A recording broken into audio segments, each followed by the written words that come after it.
Can you hear my heartbeat calling?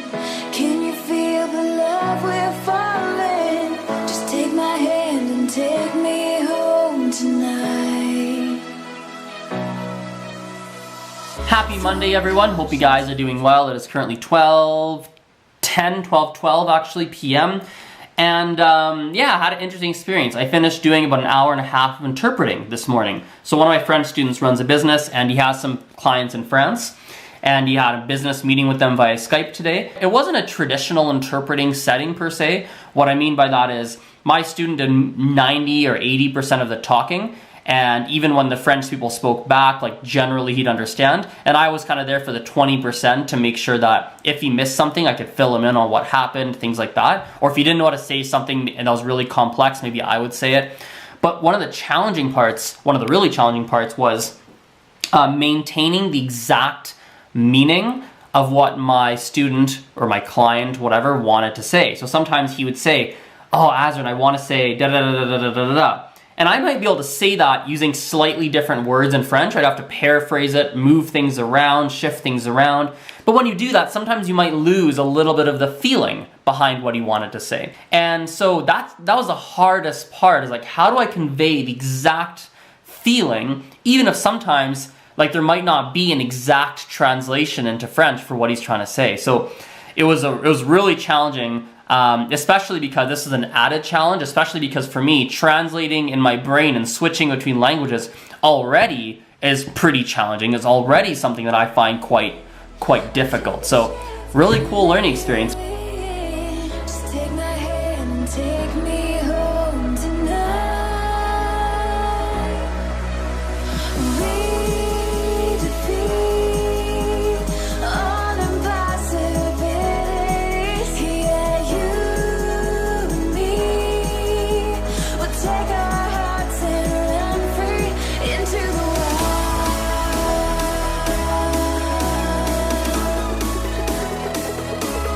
Into the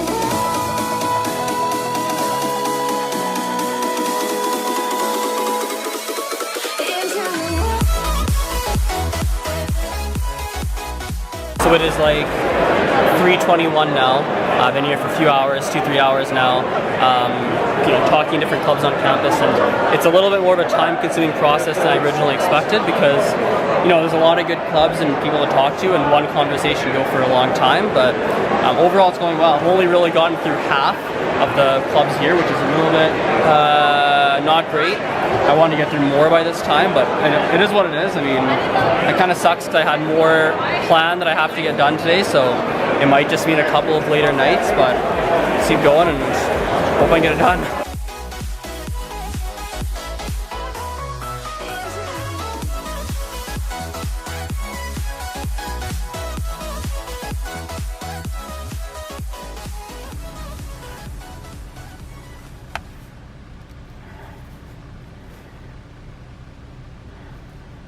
Hi, it's Richard calling in from Cardiff in Wales. I just thought I'd call in with a question about a personal experience I've had recently. I'm trying to learn French and I was recently in France and got corrected by a guy in a snack bar for a mistake I'd made. And on one hand I thought it was useful because it helped me, but it also felt a bit off-putting, as if my efforts were not really working out. So it just made me think about whether is it a good idea to correct people who are learning languages, and if it is a good idea, how do you do? Okay, here we go. Let's answer this question, guys. Let's answer that. Here we go. Watch me record an anchor. Hello. Thank you so much for that call-in. Really appreciate it. And there's two sides of this coin, and people have different perspectives on this. On one hand, people say like, yeah, you should be corrected because then you know what not to do and you can avoid making the same mistake twice, right? Because someone told you, right? I think myself, I've even had that experience of like making an embarrassing mistake and being corrected on it, and then me never forgetting that ever again because I made that mistake. It was kind of embarrassing and I don't want to go through that again. So I've had that experience, right? Or even like little minor times. Someone corrects me and I go like, yeah, like it wasn't even embarrassing per se. It was more just like, something I remembered because someone told me, right? On the other hand, like you said, like often when you're corrected, it feels kind of off-putting, right? It feels like disappointing and can be very demotivating, especially if it happens a lot.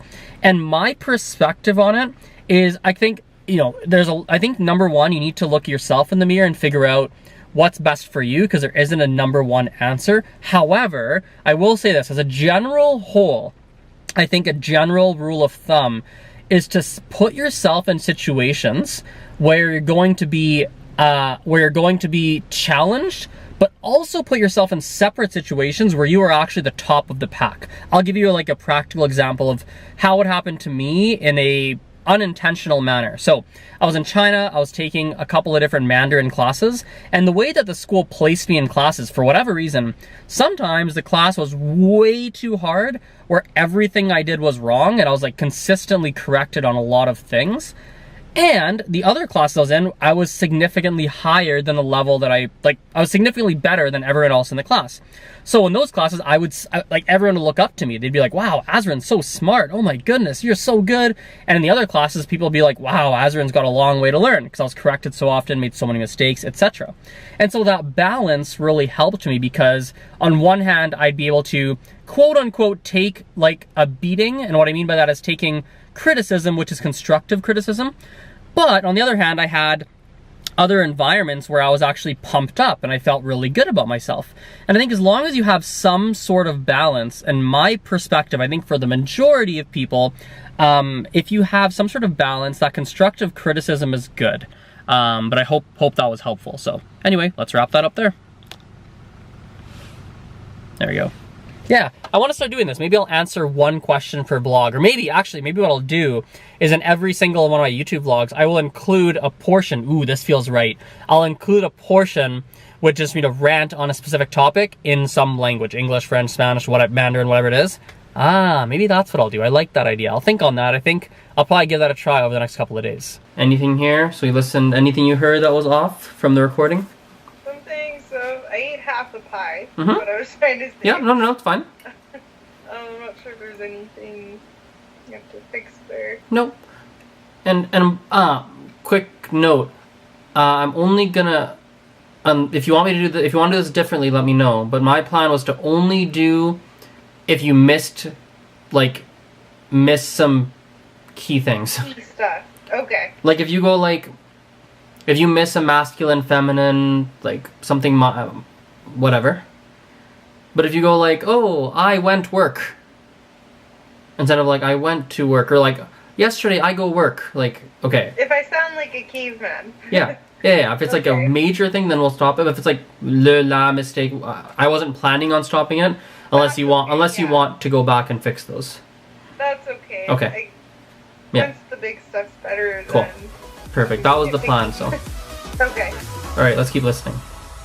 Running so fast, can you find me in the dark? Oh, baby, close.